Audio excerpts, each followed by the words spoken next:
You're listening to Superpowers of the Soul on the Superpower Up Podcast, the show that elevates superpowers to the divine. Welcome, everyone. This is Jennifer Urezzio. I'm a superpower expert, founder of Soul Language, and this is Superpowers of the Soul. And today I'm with Jenny Fenig, and we're talking about touch more with your spiritual messages. Welcome, Jenny. Thanks, Jennifer. Always fun to hang out with a Jennifer. Agreed.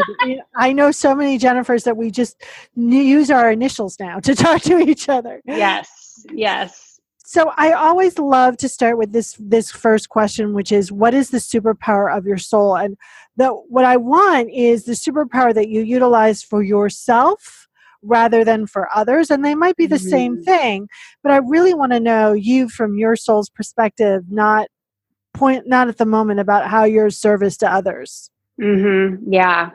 Such a profound question. The superpower of my soul is a rebel. My soul is gutsy, and my soul allows me to take leaps and make moves that are in alignment with my highest truth and gets me to where I'm meant to be. And I know that for many, these moves that I make would feel terrifying to them. But for me, it's one of those, well, why wouldn't you do that? Let's go.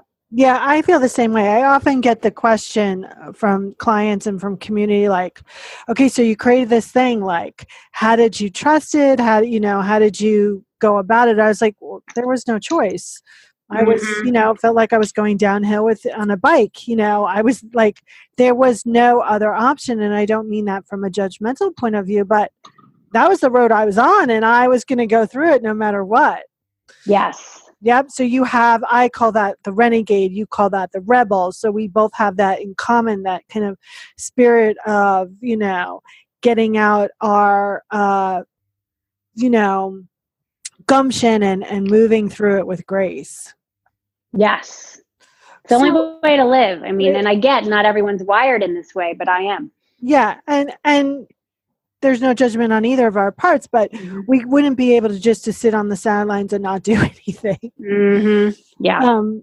So what do you consider your sacred purpose? And again, we define in soul language your sacred purpose as something you're profoundly here to experience and then offer that experience to others. So what do you consider your sacred purpose? To love unconditionally. Yeah. And I think when people hear that and they get that kind of information about their purpose, love, peace, truth, I think they often think, oh my God, that's so big. It doesn't make sense what I'm going to do with that. And I always go, those are profound ones. You just need to find your secret sauce of that big topic and understand how you want to express it in the world. So that's your sacred purpose. And how is that reflected in the work that you do with others? Well, everything I do is an expression of love. When I share something on social media, email, live, like wherever, in a live gathering, it's because I have this love in my heart for the work and for the people. And it's so important to remember this, because for a lot of women in my community, they're afraid. They're afraid to put themselves out there. They're afraid to speak this truth. They're afraid to go sell this, because what if somebody doesn't buy it? Or what if somebody doesn't like it? Or what if somebody says something mean? And when you can come back and simply remember that sharing is caring, sharing is you sharing your love for your audience, for the people who need this information, and to trust that if only one person needed to hear what you had to say today, but that thing deeply impacted that person and they made some kind of shift. They had a difficult conversation. They decided to click on that thing and sign up for this invitation, this offer, then you've done your job. And so when we can come back to this whole idea of like what we do is loving people, then we don't need to sit there and overanalyze or hold back and hide out these creations that we have or these ideas that we have, because it's simply us loving the people, loving the world. Exactly. And I think that's really important. And, so often we need to do that without attachment, which means that your existence, who you are, your essential nature is not going to be impacted by what they say or what they do with the information. And I think, Yes.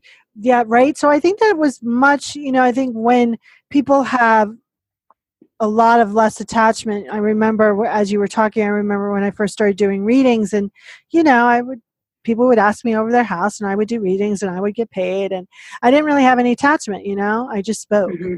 And then, Mm-hmm. when you have to start putting yourself out there in a big way, the attachment grows. And I Yeah. remember this woman still comes back to me and Mm-hmm. it's been has to have been 10 years. And she said, I still remember that session you gave me. And at the time I was in such resistance over it. She goes, but that information supported me over the next several years. Mm-hmm. And I think that's really key. And I think we all need in our back pockets those kind of not little, but those times that are a reinforcement of our truth. So when we are feeling low or we get stuck, we can pull them out and go, okay, let's remember Yes. this. Yes, absolutely. I actually have a folder in my email inbox. I think it's called Love Notes or something like that. And when we get feedback from women in our community, stick it in there. I have a physical box in my office, and I get often cards in the mail from clients, women I've worked with through the years, and I stick them in there. It's important that we hold on to those testimonials, not only to kind of mirror back to us with the power of the work, but also to support the growth of the work. And we put that up on, sales pages or however we're presenting and promoting the work. And yeah, it's important to realize you might not totally know how something is going to touch someone. But when we do get that feedback, to learn how to receive that's a whole nother area that I find, my audience is women, but I find there's a struggle there around receiving. And so many are they're unable to do it. With someone will say, oh, I really appreciated your whatever. And women will deflect that. Well, I really loved I love your thing too. It's like, it could be simple as somebody complimenting your outfit or your hair. And then we feel like we have to instantly give them something back. It's like, no, okay, let me give you something. And I want everyone to take that in, the power of receiving. I'm doing a lot of that work with my clients right now. It's easy and safe and fun for me to receive, because this is so much the root of us growing what we're here to grow. Yeah, And if we're not able to receive, we're in trouble. Yeah, especially with people like you and me who aren't creating business, who are creating 100-year movements. We're big givers, but we have to receive more than we give because there's so many cogs in our wheels that, we need to really relearn to nurture and receive, so then we can support others. So before our break, I want to ask one last question. What has been a common theme that your soul has shared with you throughout your journey? That I am enough. Yeah, that's a good one. There's not, all I want to do is mic drop, there's nothing to say after that. Right. And I think that's a constant theme. And I think that's also something that you probably turn to again and again and again. Mm-hmm. Yeah. I mean, I had major issues around not knowing that, not believing that growing up. If we have shame in our past, if we have trauma, it's hard to go through life without something touching us and perhaps giving us these kind of negative impressions. But so easy to take in that message. You're not good enough. You're not smart enough. You weren't X enough. So my work and what my soul was always reminding me of was, you are enough. You are enough as you are. And that doesn't mean that I don't like to read more and become stronger in this area or that area. But my soul always tells me, you are enough as you are. Yeah. And the right people who are meant to be in your world always get that. They always get that. Exactly. So before we do our break here, how do people get in touch with you? Give out your website address. Thank you. Yeah, home base is my name, JenniFenig.com. Come on over there. We've got lots of, blog posts. I also have a podcast, lots of resources for you. So come on over and say hello, JenniFenig.com. Beautiful. Okay, everyone, stay tuned because we're going to be back and talking about touch more with your spiritual messages. Hello, everyone. This is Tonya Don Rekla, Executive Director of SuperPower Experts, and we want to thank each of you for making SuperPower Up the #1 podcast network for personal development and spiritual growth. Because people like you have the courage to say that mindfulness, healthy living, disrupting reality, the pursuit of consciousness, responsible entrepreneurship, and radical parenting matter, we now amass over 1 million downloads monthly in more than 90 countries. Our numbers keep growing because there are far more people willing to live divergently than mass media wants to acknowledge. For you, the change makers, the light bearers, the way showers, we say thank you.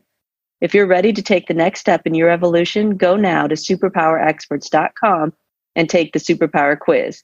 And as Neva Lee Rekla, our youngest podcaster, likes to remind us, remember, we all have superpowers and we can change the world. Welcome back, everyone. This is Superpowers of the Soul, and I'm Jennifer Urezzio, and today we're talking with Jenny Fenig, and we're talking about touch more with your spiritual messages.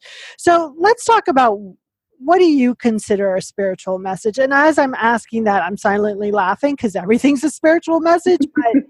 But what, like, if we had to put some tangibility, because everyone likes tangibility and everyone likes definitions, how would you define a spiritual message? It's the truth. It's the truth. It's what comes through. Often it's the thing that won't leave you alone, right? And so you'll go to bed thinking about this. You'll wake up thinking about this. You might be reading somebody else's book, but you'll see these themes, these messages that keep showing up for you. You might hear it in a song. You might read it in an advertisement in a newspaper or a magazine. It's that thing that follows you. And when you see it, when you feel it, it's like you get these tingles around it, you get this charge, and you recognize it immediately as this truth. And you know that you're meant to share that out, because not everyone can see what you see. Not everybody can hear what you hear. We have these gifts. And I didn't know that I had these gifts for a long time. I knew I was, quote, gifted. I was actually, picked for the gifted class when I was in elementary school. So I had this label of gifted. But what does that really mean? Okay, well, maybe intellectually my IQ was at a certain level. But then you have these things, when you are this, we're all spiritual creatures, but some of us are more tuned into that than others, are more open to that than other people are. So we have this ability to receive messages. We have this ability to download codes, to feel into frameworks, and to make sense of this information in ways that is quite powerful.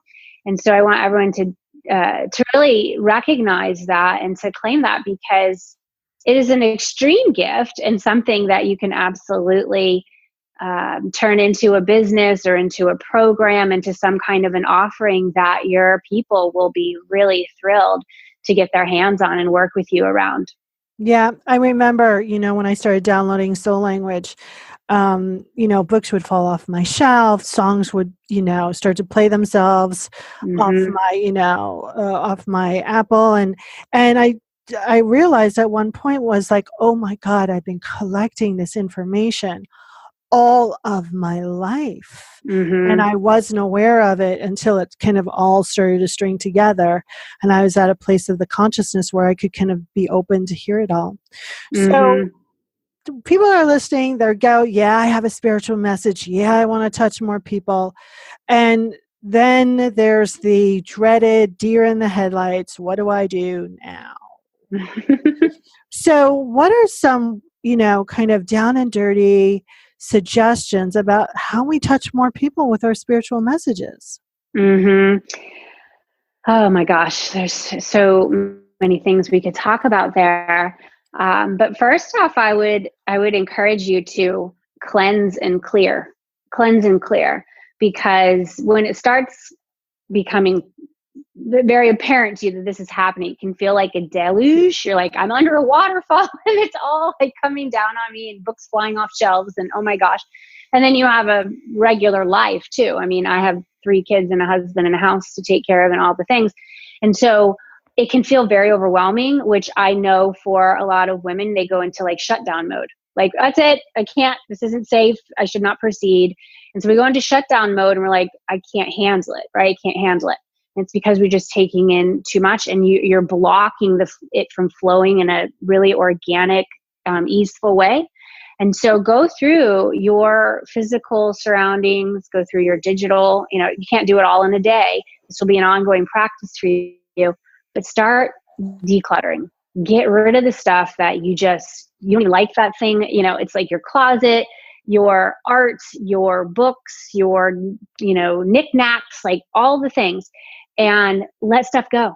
Yeah. Let stuff go. You need to do this energetically as well. You'll start seeing that relationships. Yeah. The moment that you decide to do it everything in a big way, all of those relationships that have been kind of hanging out in the background. Yeah.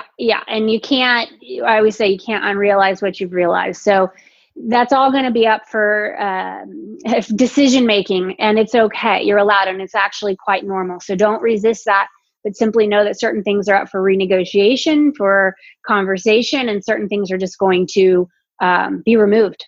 And so I, will say a prayer like, let everything that needs to go, go. Let everything that needs to come, come. I love that prayer. I learned that from Tasha Silver. And, just really be in this place of trust and faith. And then when it comes to start, spreading these messages that you're getting in, just freaking do it. It's like the Nike slogan, just do it. And I use the visual and the kind of the energy of banging a drum. I say this a lot to my clients. You got to bang the drum. And so we're banging that drum. It's like we all have music inside of us. Okay. Some people express it literally with singing or playing a piano or whatever. But when we're writers, when we are space holders, when we are way showers, we also are musicians, right? And so we're going to bang the drum, and no one has the drum exactly like you. And so you bang the drum by writing certain things on social media, by doing some live streams, by maybe having some live gatherings. You can even invite people into your home for something that like a little workshop. It doesn't have to be this massive undertaking that totally overwhelms you and all these details. Just start sharing it. And because you're doing this decluttering, this energetic awareness piece, you're going to be vibrating in a different way. I hear this from clients all the time. Like one recently goes, this woman in my yoga class came up to me and said that she's going to need to use my services really soon. I go, that's your new normal. Like this is just what happens. You show up to the grocery store to, drop your kids off at school. This is what happens when you really come into this truth that you are a leader and that you have something to say, you have something to share. And you know what? You also have something to sell. And that is a beautiful thing. And you should never be ashamed of that. You should never try to hide that or pretend that you don't make money from your gifts or that you're not allowed or that it's a bad thing. And this is a big area that I work on with my clients, because I think too many women have received that message that it's not okay for us to earn, or when we do, it's going to be less than maybe our male counterparts. You see a lot of this happening as we're recording this. The U.S. women won the World Cup in soccer, and so we're at a big turning point now. And I feel that a lot is going to continue to happen, but you've got to do your part. You've really got to develop those strong roots in the ground and be willing to talk about the things that you are deeply passionate about. There's a reason why those ideas have chosen you. Yeah. And the funny thing is that the U.S. team, the female team, has won, I think it's 4 times, which is a big thing in the World Cup, right? And now only people are realizing, right, that they're, and I think that's also because we are starting to view the world in a different way, which is really important. You said a couple really great things, just do it. I always tell clients, okay, what's the one thing you're going to do every day, every week, every month, every year to grow your business? Be consistent. The universe loves consistency. And I think it's really also important to know that trust and faith is a practice. I think people beat themselves up all the time because they move in and out of trust. It's a practice. I only think the only being on this planet that's in 100% trust and faith is the Dalai Lama and the Pope. And right? I mean, they're trained like that. I mean, they spend years and decades, right? Mm-hmm. Learning to be that way. So give yourself a break. So as we're wrapping up our conversation today, you gave out a lot of amazing, juicy gold nuggets. But before I ask the last question, what is the one thing that you want people to take away from our conversation today? That you're the one you've been waiting for. I love that. Yeah. I think the one. It's yeah. Yeah, I think so often people with big messages, spiritual messages, forget that the first person to embody that message is themselves. And when you do that, your community shows up without effort. So once again, give out your website address. Sure. It's my name, JenniFenig.com, and it's Jenny, F like Frank, EN like Nancy, IG like girl.com. And I've come to spell that last name and give those descriptions because so many people like Fenig, they think it's an S. I'm like, no, it's an F like Frank. So it comes in handy, y'all, if you have last names that people don't, they're not the easiest in the world, then you can use that little trick I gave you, which is to give the, what it sounds like, and then less people will misspell it. Yeah, mine's so easy, Urezzio. I mean, it just flows off people's tongues. Totally. No one misspelled that. So here's my last question. If you were a magnet on your higher power, whatever you call that, God, universe, tree, Bob, refrigerator, what would your magnet say? Ooh, if I was a magnet, what would my magnet say? Ooh, okay. I'll play. It's this. I can and I will. I love it. So groovy. Well, thank you so much for your time today. I thoroughly enjoyed playing with you. And since I have a big spiritual message, I loved hearing all that you have to offer. So thank you so much for your time. Thank you, Jennifer. And thanks for everyone for listening.